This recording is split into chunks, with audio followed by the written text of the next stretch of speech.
starting. Oh, shit. Well, that's a lovely start. You belong among the wildflowers. You belong in a boat out at sea. Sail away, kill off the hours. You belong somewhere you feel free.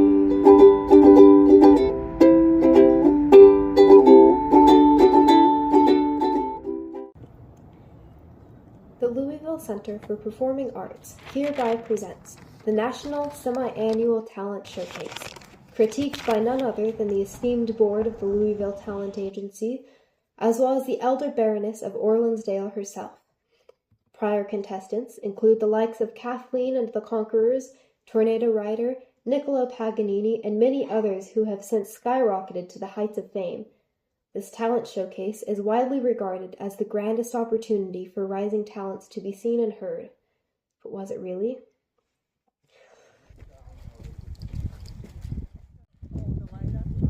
Hi. I have a question that I'm just asking basically whoever I encounter. It's basically a survey that someone hired me to do. I was there too embarrassed to do it themselves.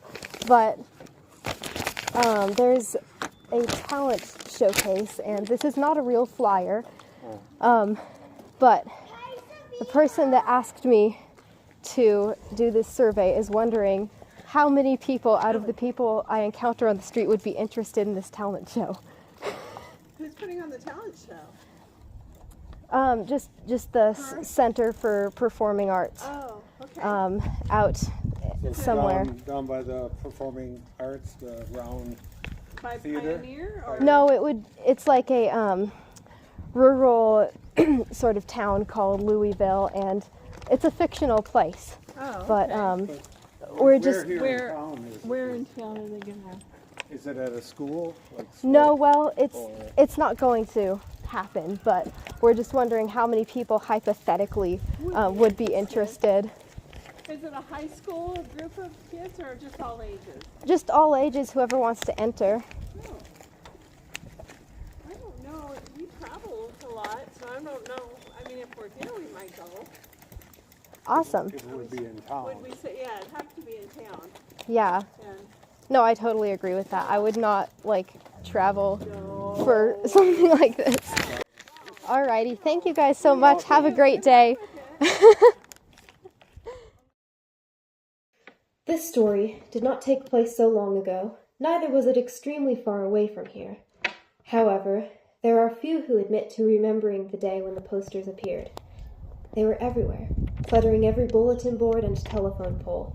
They blew freely through the streets in the seasonal winds, catching upon the faces of unsuspecting passers-by. Their message intruded between every other radio song, spreading throughout the land with the efficiency of mass hysteria. Oh, Bartholomew!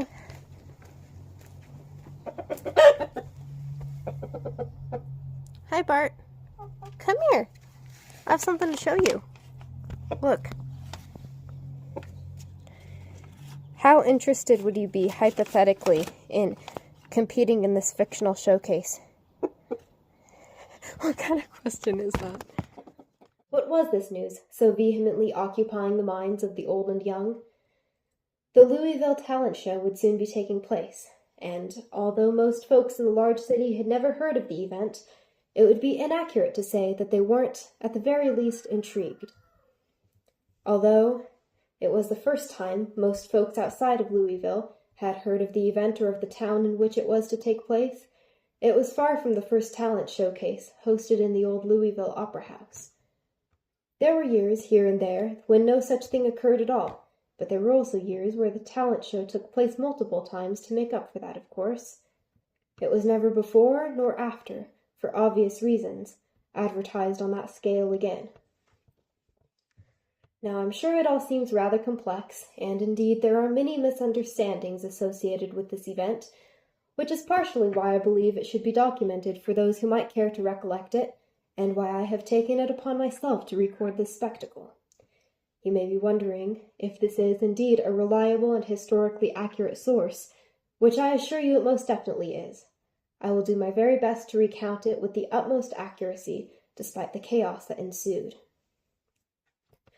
Well, as I've mentioned, the tidings of this showcase were spreading through the towns and cities like wildfire through the dry grasses of the hinterlands, quickly, uncontrollably, and quite likely unintentionally. Of course, this resulted in a variety of hopeful rising talents promptly making their way to Louisville from hither and yon, just to try their respective hands at such a grandiose opportunity. Among these was a group of youngsters from the big city whose band was known as Lightning Moth. Constantly searching for their big break, as one does, the band proved to be an obvious candidate for the widely proclaimed showcase. Lightning Moth consisted of 4 musicians who called themselves Ezra, Symphony, Ansel, and Delphina. Convinced that this performance could set him on the path to stardom, Ezra couldn't resist the opportunity to further cultivate the arguably worn-out rock star persona he had developed in his later years of high school, and was not keen of letting go of his dreams of being the frontman of a popular band someday. Perhaps one of the only things hindering him was the fact that he primarily played the bass, although he made up for that, in a way, with his insistently thunderous voice, the sheer volume of which obliterated any potential competition for the position of lead singer. Symphony, too, had big dreams of fame and fortune, which were her primary motivation. Why did I pronounce that so weird? Which were her primary motivation for joining such a band. Dun, dun, dun, dun. Aptly named for her childhood spent surrounded in classical music, Symphony was in an admittedly rebellious phase during which she wanted nothing to do with orchestral playing or Bach concertos, instead exploring other genres, which she regarded as a sufficiently sacrilegious dedication. The fiery and sometimes egocentric personas of Symphony and Ezra were somewhat balanced by that of Ansel, the drummer, whose level-headedness was as consistent as the rhythms which kept the band from unraveling. Though rarely seeking acknowledgement and praise, it was likely due to Ansel that the band was functional in the least. The 4th member, Delphina, was a strange, quiet sort of young woman whom her bandmates likely wouldn't have associated themselves with if it weren't for her indispensable musical skills. She played the bouzouki, a type of Irish mandolin, the sound and sight of which was beautifully unique and intriguing enough to give the band an edge over potential competitors. She hardly contributed to the drama, but that's because she was usually too busy daydreaming or humming a mysterious tune to help prevent it either. I'm situated. This is not a bouzouki, but I've heard that if you cross-tune your mandolin, you can make it sound like one. I don't play mandolin very well, but I play guitar and fiddle, so I can figure something out, I guess.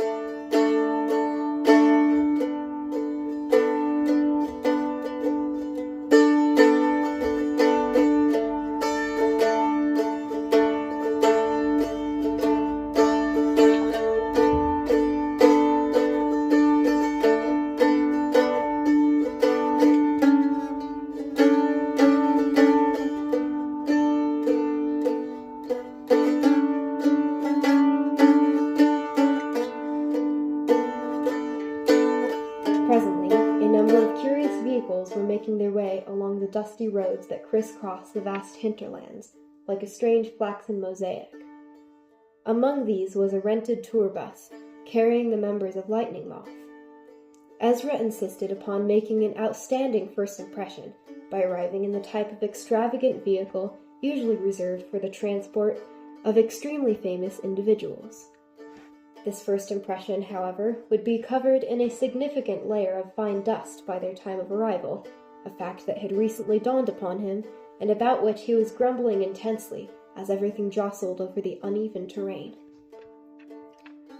Meanwhile, an experienced-looking van was approaching Louisville from the opposite direction.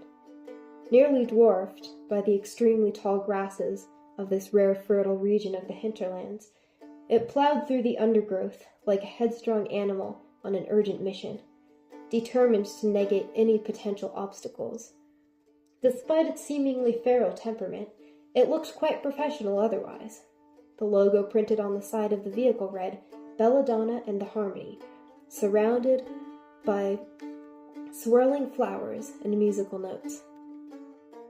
Indeed, this was one of many of the contestants rapidly closing in on Louisville. I almost read that as rapidly closing in, which would be accurate too. They are, contestants in a talent show can be rather rabid.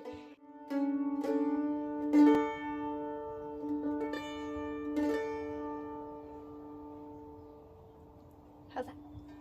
But yeah, this is just a mandolin. Well, not just a mandolin. I'm pretty proud of it though, because I won it at a silent auction.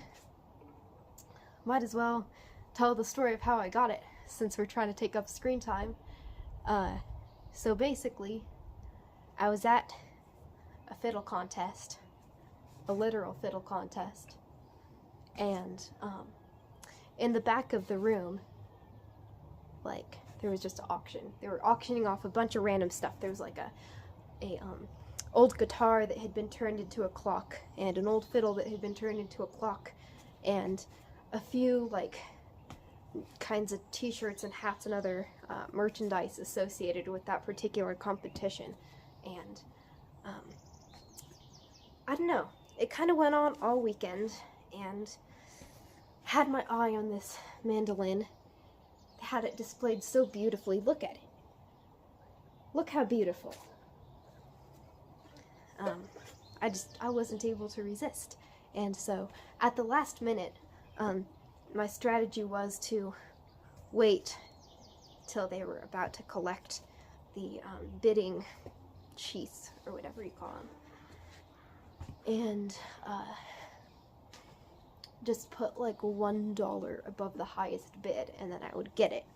Well, it was at about 200 by the time, you know, it was about 5 minutes till the end of the auction. I was kind of chilling around the auction table, trying to act chill and non-suspicious, which I'm great at, as you know. And I think I bid like, no, it wasn't at 200, it was at 300 for sure. Yeah, it was at like 300, and I put 301. And then at the last possible second, another lady put 320. And then I put, let's see, like, I know it sounds like I'm making this up. I'm just having a hard time recalling the exact numbers, but how it went down. But it was really juicy. Let me just see. Okay, so she saw me put it at 301. She had taken it from 250 to 300. She was trying to take this baby, and I thought that she had turned her back and walked away. So I put 301, and then I hear 301, huh? And this lady is right there watching, and I'm like, oh shoot, she's gonna put the price way up now. And so she puts it up to 325, and in the last 4 seconds, the MC is on stage counting down the last 5 seconds till the end of the auction. I get my hands on that pencil and paper. I put down $326, and I got it. So, the original price, it's like $450, so still is a significant discount. And Now I'm obligated to learn this, which I'm not, like, disappointed about, obviously. The mandolin's a good instrument to know. Anyways. I don't know how much time I'm gonna have to record when I need to record, but, anyways, back to the story. A strict middle-aged man occupied the driver's seat, currently discussing something, sorry. Oh my gosh, I have one take for this audio. I have like half an hour left, and I don't even know if we'll get through the story, but anyways. A strict middle-aged man occupied the driver's seat, currently discussing something stern that the other two passengers were busy pretending to listen to. Their names were Belladonna, the young woman in the front passenger seat, languidly staring out the window and at herself in the rearview mirror, and Clyde, the boy in the back seat, half asleep and surrounded by various instruments and equipment. Belladonna and the Harmony was a family band, which could be described as nearly anything but harmonious.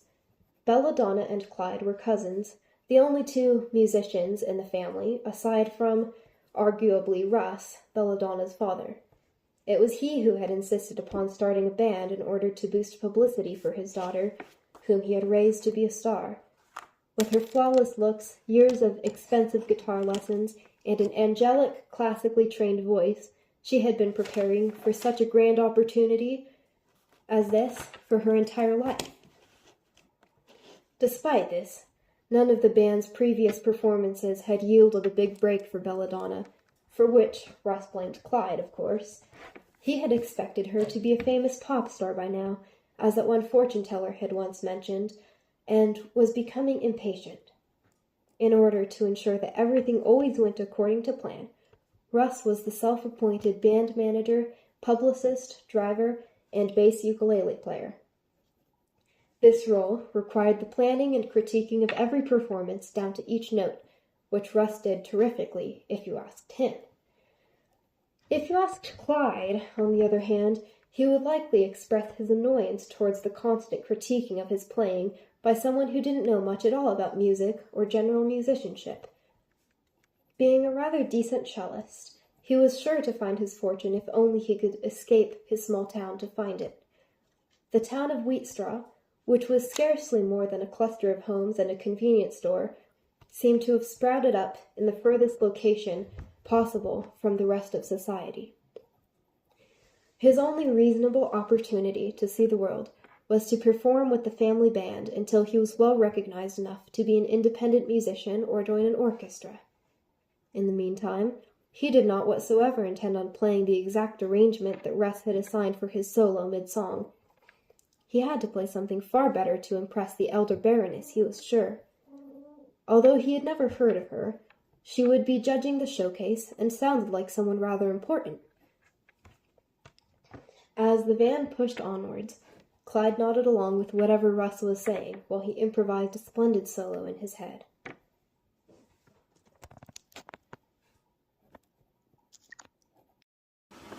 I'm going on a walk. Okay. Been recording for about half an hour and like it doesn't really. Is that it? Yeah, that's it. Let me see it. That's it. Yep.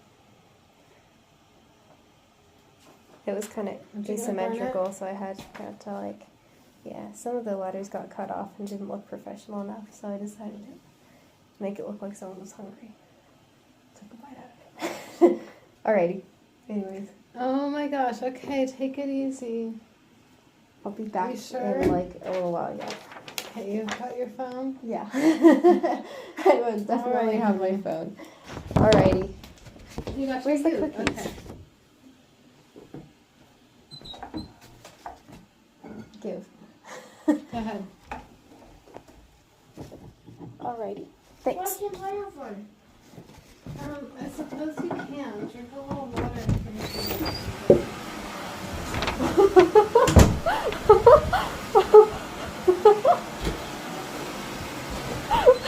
What's so funny? You excited? You starting filming already? I look absolutely ridiculous. I would have cooked in my mouth and escape. Alrighty. I love you. Be careful. Okay, see you later. And off she went. Meanwhile, back in Louisville, everyone was bustling about somewhat frantically. In the old opera house, the stage had to be cleared off and dusted, the lighting system yet to be repaired, the backstage area decluttered, the piano located and tuned, the fire hazards minimized, and other miscellaneous things put into position for the showcase. The board of directors had been switched around quite a bit in the past year, what with new folks coming in and others being unceremoniously discarded for no obvious reason. One of the new recruits, and few remaining members of the board, was Daisy, a cheerful and excitable woman who was very thrilled to have the responsibilities of budgeting and advertising. Usually the showcase was hardly advertised at all, and budgeting was mostly unnecessary in the past, making such responsibilities barely legitimate and thus always allotted to the newest recruits. Daisy wanted to fulfill her duties to the utmost extent, so naturally she wrote the most extravagant statement and poured most of the funds she could get her hands on into spreading the message as far and wide as possible. Presently, she was excitedly completing some last-minute budgeting with Miranda, the head coordinator. Miranda was puzzled as to where the fundings for the prizes had gone, until Daisy explained that it must have gone into advertising. Upon being finally introduced to the flyer, Miranda was confronted with much absurdity. Although she rather liked the title of Esteemed Board of the Louisville Talent Agency in reference to herself, she couldn't recall a band called Kathleen and the Conquerors. In fact, she never did encounter any Kathleens at all, let alone Conquerors. She could have sworn that Niccolo Paganini had been deceased far before the founding of Louisville, and although Tornado Rider was indeed a prominent band, she doubted they would ever give her showcase a second glance.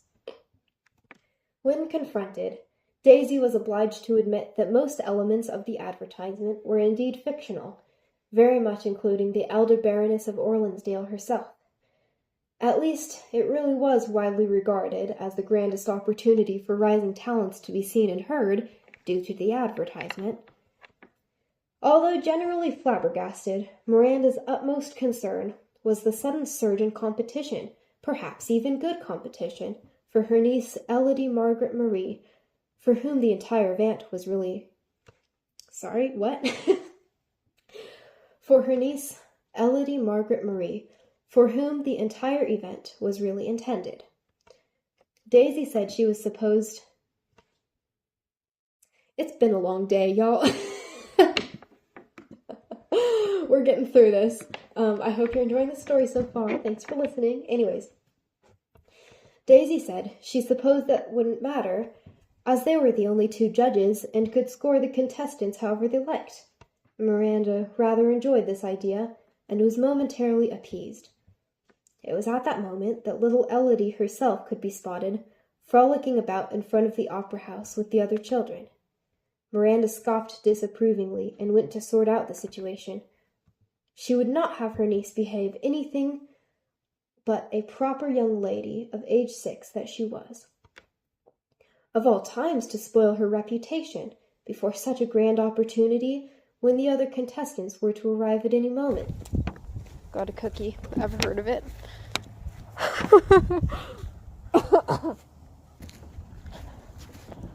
I'm in an undisclosed location, not far from the hinterlands, and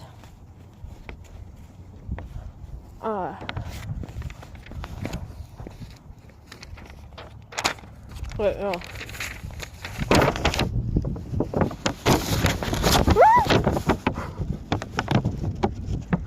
I dropped my freaking cookie. Okay. And there's someone behind me.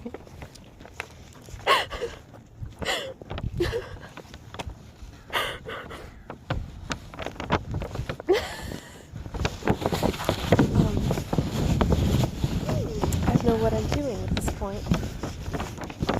It was midday in the hinterlands, and the approaching vehicles created dust clouds in the distance. Meandering down Main Street was a large hay cart, which came to a stop before the opera house. Out stepped a man in a weathered hat, who held out his arm to help down a lady carrying a small instrument case. They both wore old-fashioned clothes, with a sturdy, well-made look to them.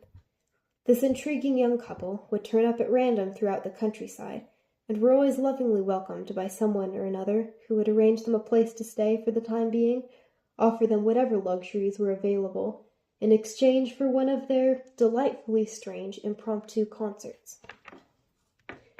Everyone unofficially referred to this duo as Hey Diddle Diddle, as the woman's name was Kat, short for Caitlin, and her partner in crime and just about everything else went by the alias Fiddle. Their free-spiritedness and unpredictability made them extremely interesting, and their musical skills were quite respectable. Be that as it may, there were always folks who disapproved of such unconventionality and were baffled by the very existence of the duo, many of which would be fellow contestants at the showcase.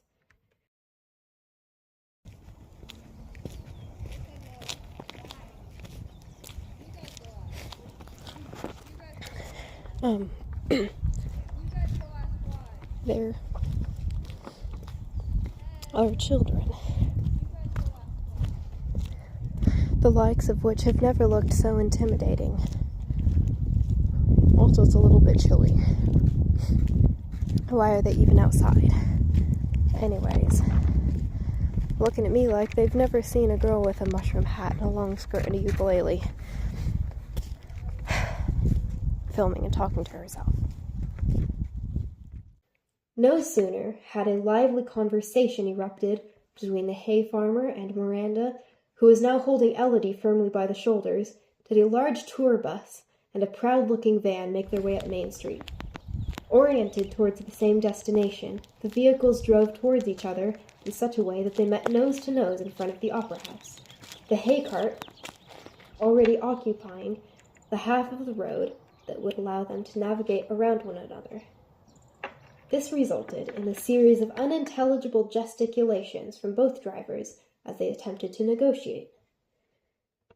This effort was soon abandoned, as no obvious progress was made, and Russ stepped out of the van to inquire where the talent showcase was to be held. He was beginning to doubt that he was remotely near to the proper destination, but to his horror, Miranda gestured to the decrepit building in front of them. Perhaps it had once been a splendid venue, long before its colors began to peel and fade, and before a large typewriter used to document confidential information had been thrown from the top front-facing window in a fit of murderous rage, leaving it boarded up to this day. In any case, its current state rightly confused many of the contestants, especially Lightning Moth. Ezra confidently exited the tour bus, followed by his bandmates. Sensing the sudden air of disappointment, Ansel doubtfully assured the others that you can't judge a book by its cover, and surely the inside was more professional looking. Unperturbed, Delphina doodled some heart shapes in the layer of dust on the side of the large vehicle before dreamily gazing into the pastel tones of the expansive sky. Just realized I'm kind of acting like a tourist. I'm just walking through my neighborhood. The clouds look cool though. Who can blame me?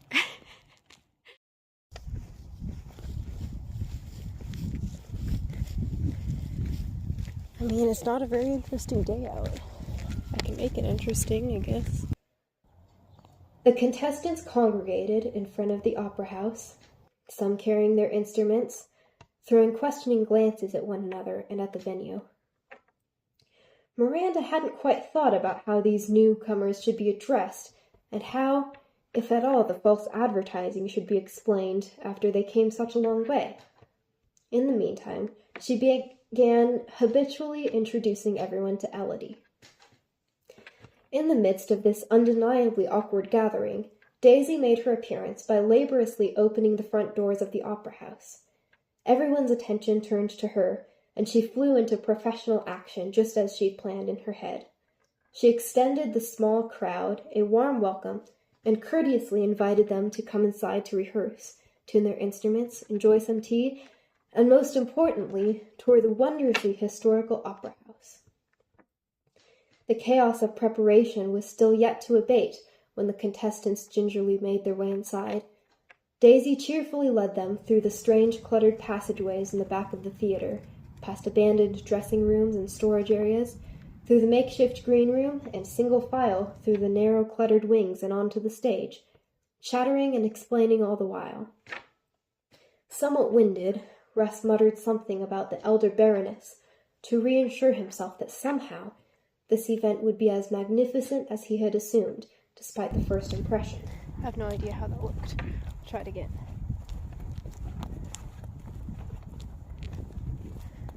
I don't know how to make a film. Who am I kidding? Squinting in the dimly lit auditorium, the contestants could make out rows of seats in front of them fading into the void, which echoed with commotion. Someone was having a heated exchange with someone else about the lighting, or lack thereof, and a figure towards the back of the stage was playing something melancholy on an uncontent-sounding piano. Stagehands skittered about like rats on a tight schedule, moving things and chattering and colliding with each other at an abnormal rate. Suddenly, the lighting system flickered back on, momentarily blinding everyone on the stage. Scattered applause erupted from whoever was in the audience area. Whether for the success of the lighting technicians or the arrival of the contestants, it wasn't clear. By and by, the auditorium was in presentable condition. Elodie had been rounded up and squeezed into her pristine pink dress and tap shoes, and the show was ready to begin.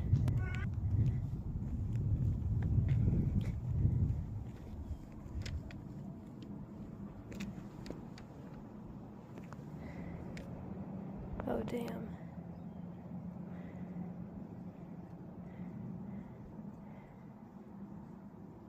Hope they're not following me. Are they coming this way?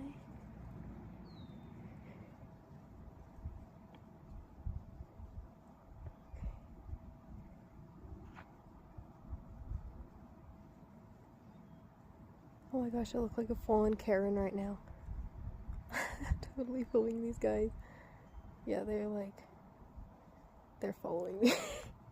I hope they're not. I'm not trying to be a picky girl. I mean, I don't know. Presently, most of the contestants were preparing in the green room, in which no tea was to be found, despite Daisy's claims, and a few spectators trickled into the theater itself. A stagehand rushed into the green room, urging everyone to quiet down for the opening announcements, lest the audience be disturbed by the cacophony of tuning.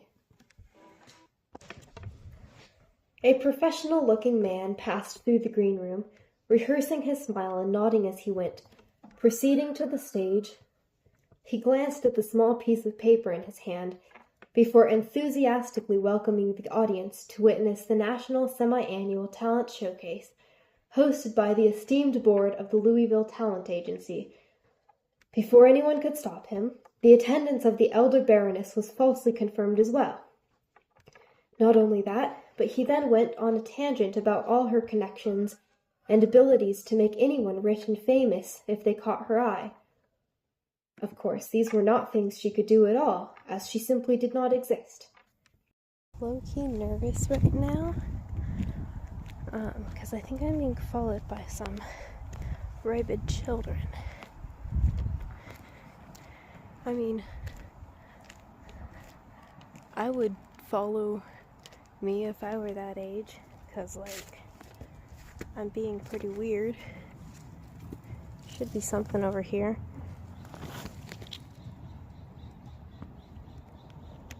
Okay. I hear them, yeah. Oh shit, they're full on falling.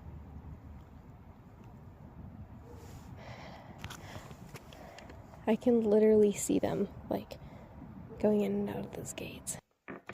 The contestants listened with much excitement and nervousness, trying not to make eye contact with one another. The announcer then introduced act number 1, Elodie Margaret Marie, who ventured out onto the stage with her meticulously rehearsed smile.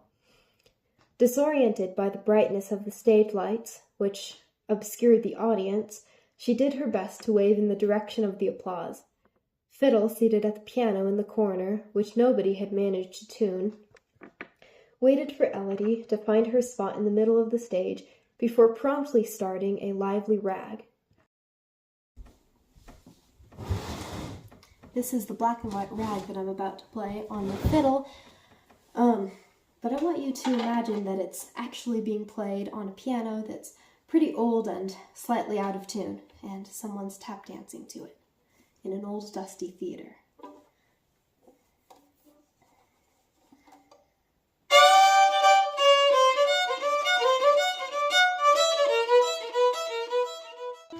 Stumbling in surprise, she quickly righted herself and went through the motions of her routine, all while thinking of the many rewards Miranda had desperately promised her over the course of their many rehearsals. Meanwhile, trouble was brewing backstage. The members of Lightning Moth were pensively discussing the final arrangement of their cover of the song Golden Apple Dance. They thought it would be best to emulate one of the previous successful contestants mentioned on the flyer, and since no band by the name of Kathleen and the Conquerors was to be found, and Symphony refused to play anything classical like Paganini, the band settled on Tornado Rider. Interestingly enough, Russ had had the exact same idea, and overheard them while pacing the green room. Approaching the group with an unconvincing facade of curiosity, he asked what they'd be performing, just to make sure he didn't mishear. Smugly, Ezra confirmed Russ's suspicions. Sorry, I have been reading for so long. I do not read aloud, at all. This is my water bottle, by the way, that weird squeaky sound. I just need some water, hang on. Okay. My throat is gonna be dead tomorrow. Anyways, smugly, Ezra confirmed Russ's suspicions and returned the question. Russ said that they'd better figure out something else quick because his band was already playing that. Belladonna wandered over and, learning of the situation, laughed lightly and assured them that this type of thing occurs regularly, especially with such a popular song, and surely their respective acts had to be scheduled far apart. In response to this, Symphony showed her the performance schedule, which was, for some reason, scheduled in alphabetical order based on song title. First was Elodie, tap dancing to the black and white rag. Next was Hey Diddle Diddle, singing the duet for Two Cats. Third was Lightning Moth, playing Golden Apple Dance, directly followed by Belladonna and the Harmony, performing the exact same. Her exclamation of disbelief was shushed by the others. Applause sounded from the auditorium, and Elodie pranced off stage to do away with her tap shoes and run off to locate the other children. Okay. Should have filmed myself getting up here, but I'm up. Oh my gosh. The problem is, I have no time.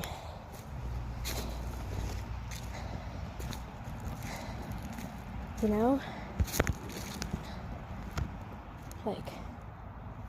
There's literally no time to come back here or to get chased off. I guess God's plan is God's plan, and this is gonna turn out the way it turns out. There's one.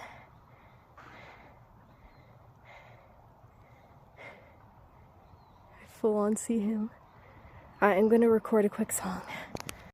The mushroom hat is not very inconspicuous, is the thing.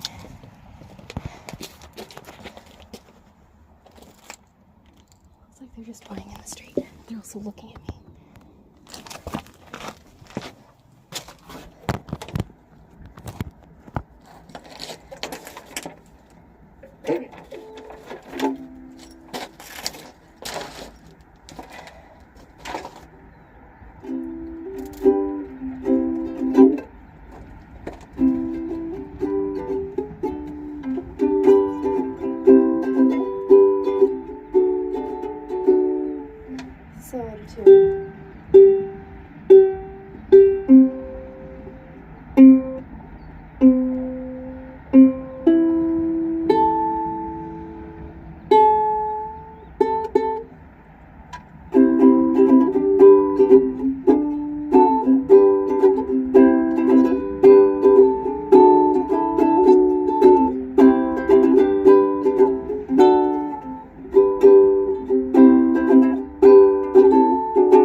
idea of bringing a stringed instrument out.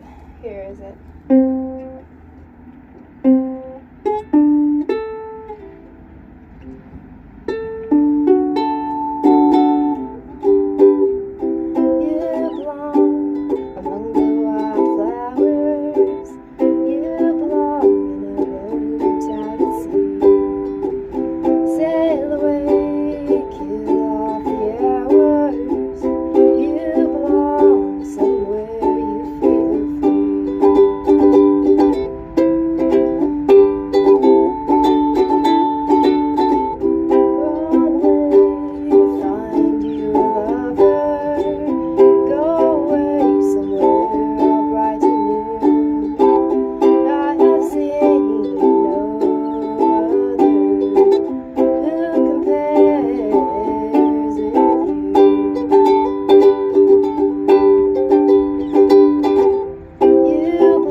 So yeah, there's that.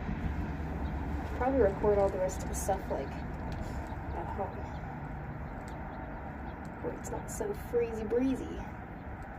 Freezy breezy blue. Okay. So I might need to escape through an alternate route because I'm being... Russ was about to say something, stopping short when he heard the sound of a singer imitating a cat, accompanied by somber chords. Speaking of which, the Cat's Duet, or Duet for Two Cats by Rossini is, in my opinion, the only thing opera singers are good for. Just kidding. No offense to opera singers. This was the Duet for Two Cats by the composer Rossini, performed by Hey Diddle Diddle by popular demand. This unique piece depicts two opera singers greedily vying for the spotlight, though caterwauling like territorial felines. This meant that Lightning Moth would be performing in a very short amount of time, and one of the bands urgently had to choose a new song in order to avoid the utmost embarrassment which could spoil the opportunity for all of them. This they agreed upon, although they couldn't decide which band would switch.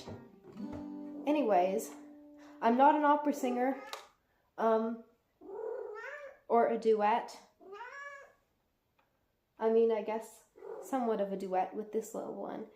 And, I don't know the entirety of the piece by heart or what key it's in, but I'll do my best to recreate it and, go look up a video of it on YouTube after this. You won't be disappointed. You'll understand the concept better. Anyways,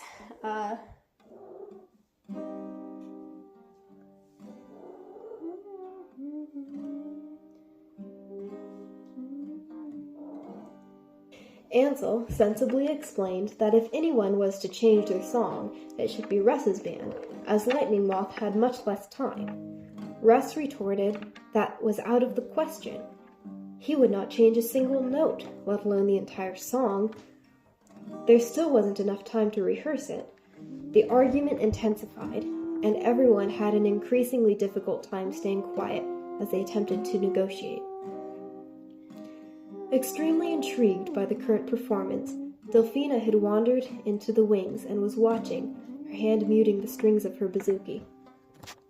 Clyde, fed up with the drama and equally mesmerized by the haunting harmonies of the duet, joined her to peek out onto the stage. The two introduced themselves to each other and struck up a quiet conversation about the likes of drama, fame and fortune, and above all music. What do you think? Do you approve? Do you approve? Oh. This is Bindi. She's a professional cat. And, yeah. think she likes this piece. Alright. Shall we reattempt that? Yeah?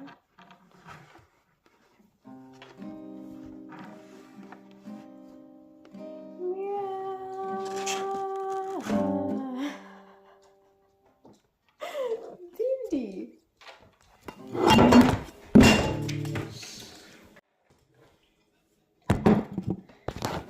Guess that's the reality of cats. Okay, Bindi. No more. Don't show your butt on the internet. My goodness. It's a good rule of thumb. Okay.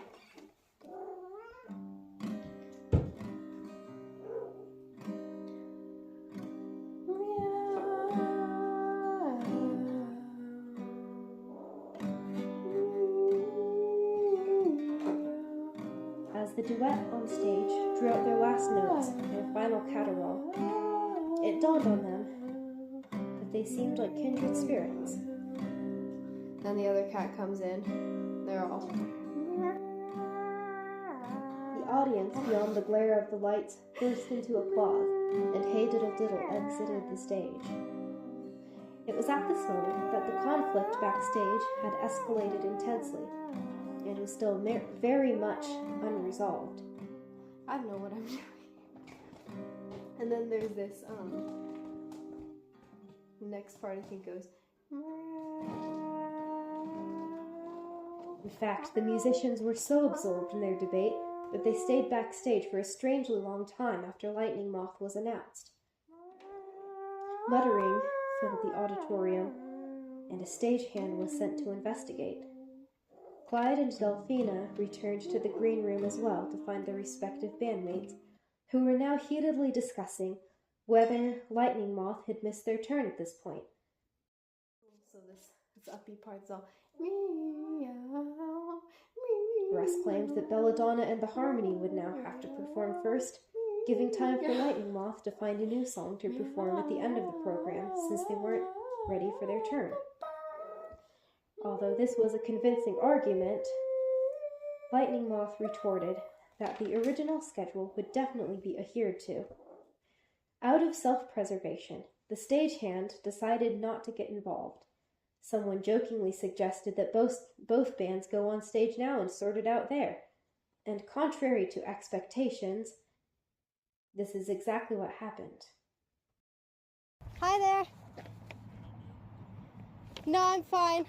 I'm filming a documentary. I have to just play a few songs on my uke, and there's like no good backgrounds around here, so I hope you don't mind that I just use that old chimney. I saw it walking the other day and it's really cool. Alrighty. Oh yeah, I totally understand. No, I just live a couple of blocks away. I'm Savina. Nice to meet you. Yeah, I just needed... Yeah. Cool.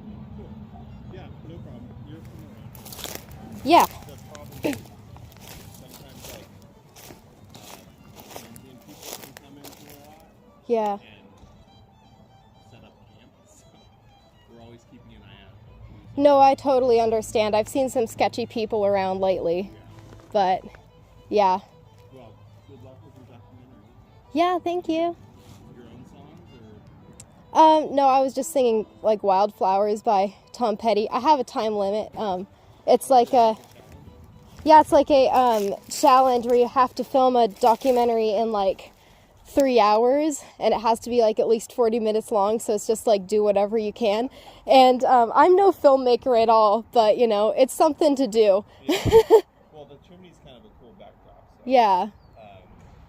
That's not a lot of 3 hours to film 40 minutes is not a lot of time. Yeah. So, well, good luck with it. Alrighty, thank you so much. Yeah, no problem. Have a great day. Okay.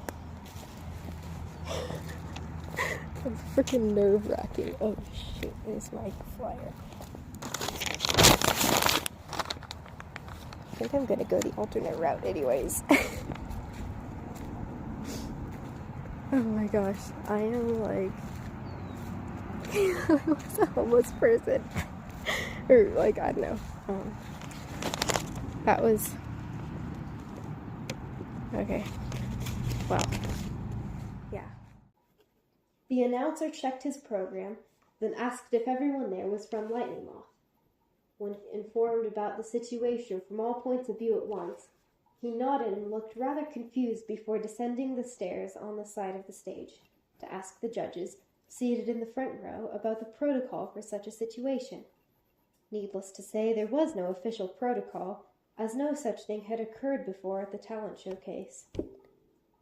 The judges consulted the schedule and determined that Lightning Moth should indeed go first as planned.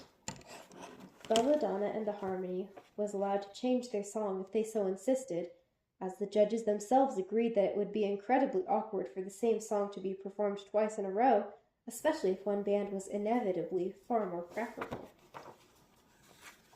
Thus, the members of Belladonna and the Harmony retreated backstage, while Lightning Moth gave a victorious performance.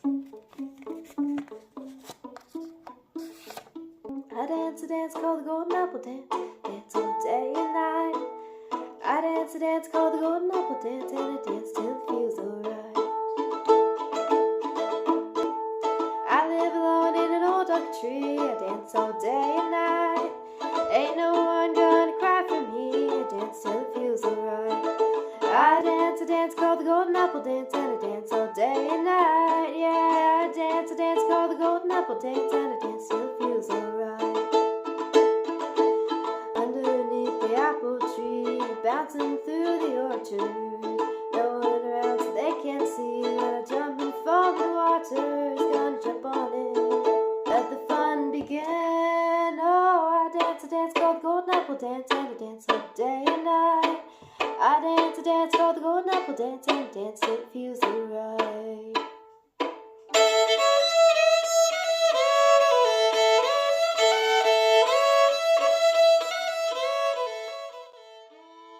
Despite extensive considerations, Clyde, Russ, and Belladonna could not come to a conclusion by the end of the song. Russ had descended into a hopeless mood in which he didn't want anything to do with the situation, discouraging any ideas other than playing exactly what they'd rehearsed. Before they knew it, they were being rushed onto the stage. Coincidentally, Lightning Moth was exiting the stage through the same narrow space in the wings. Naturally, this caused much commotion, and despite their best efforts, everyone unfortunate enough to be involved was jostled against everyone else. It took them a few moments to detangle themselves. Miraculously, no instruments were damaged in the process, but by the end of the kerfuffle, everyone had suffered a sudden onslaught of realistic rubber salmon, which had fallen from the dislodged storage container. There was a questionably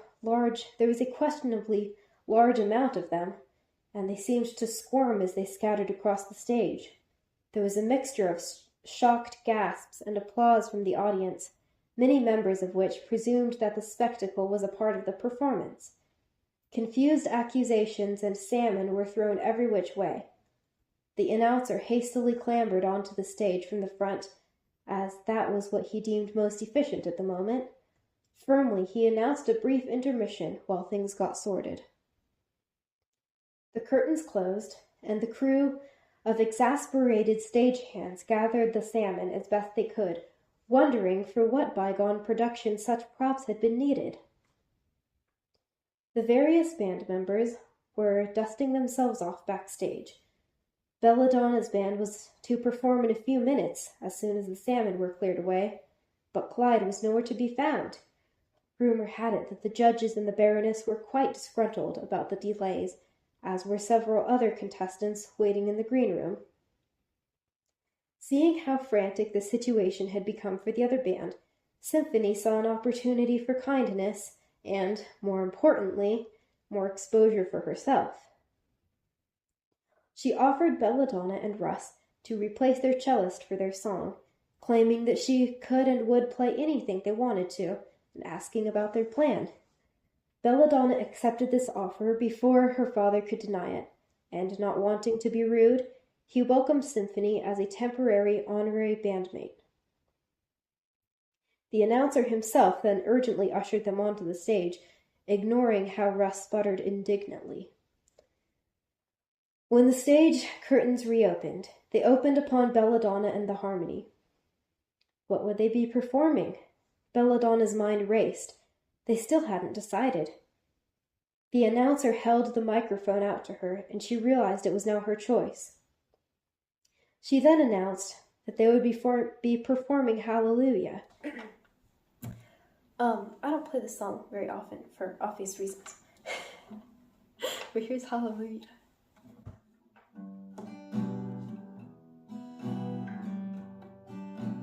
During the scattered applause that followed, she whispered the correct key to the others. During the intro, she tried to remember how at least one of the verses went, and her mind was blank, aside from the general rhyme scheme. There was no turning back now, so she did her best to fill in the words as she went. The impromptu ballad was unfolding beautifully.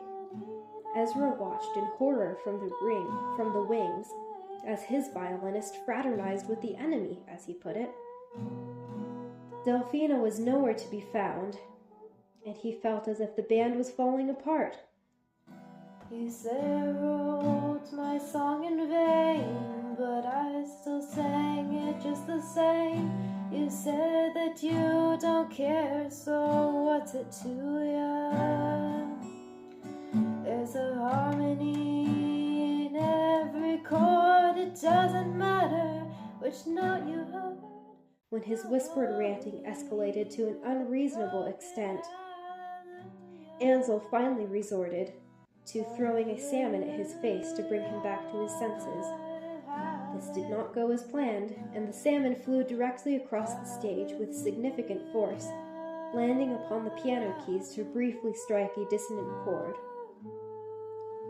The collective exasperation from those who observed this incident was interrupted by the climax of the song, which was followed by pure enthusiasm from the audience at such a beautiful rendition.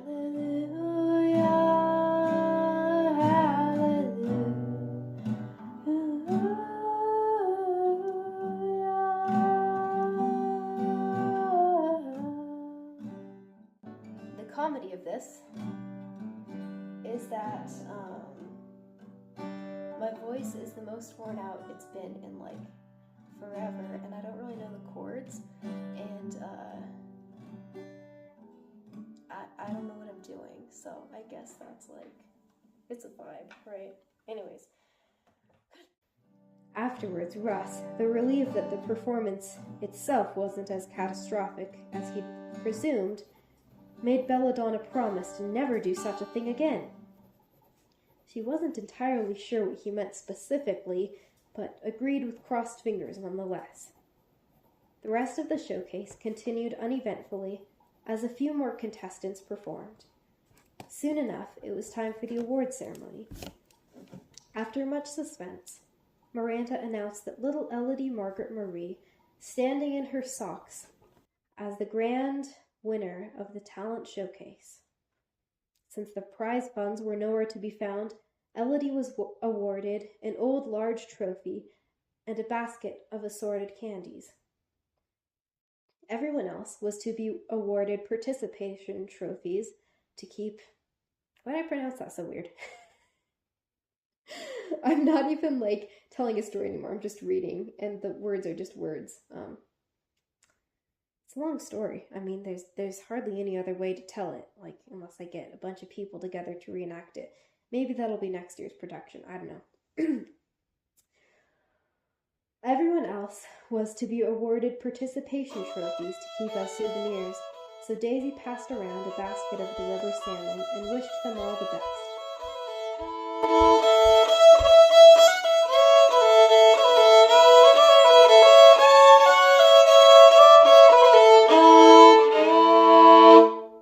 That's Golden Apple Dance by Tornado Rider. Go check out the original recording. I will link it in the description. It was dusk in the hinterlands, and a hay wagon steadily plodded due west. Nestled in the back of the cart was the large shape of a cello, alongside the cellist himself and a young woman who was strumming an intriguing stringed instrument. Louisville was far behind them now, and they could see the distant shapes of departing vehicles scattered across the grassy hills, a purple mauve in the fading sunset. Do you have anything to say to the world? Happy birthday, everybody. Aw, thank you. I'm sure everyone appreciates that very much. Mm-hmm. And time's up.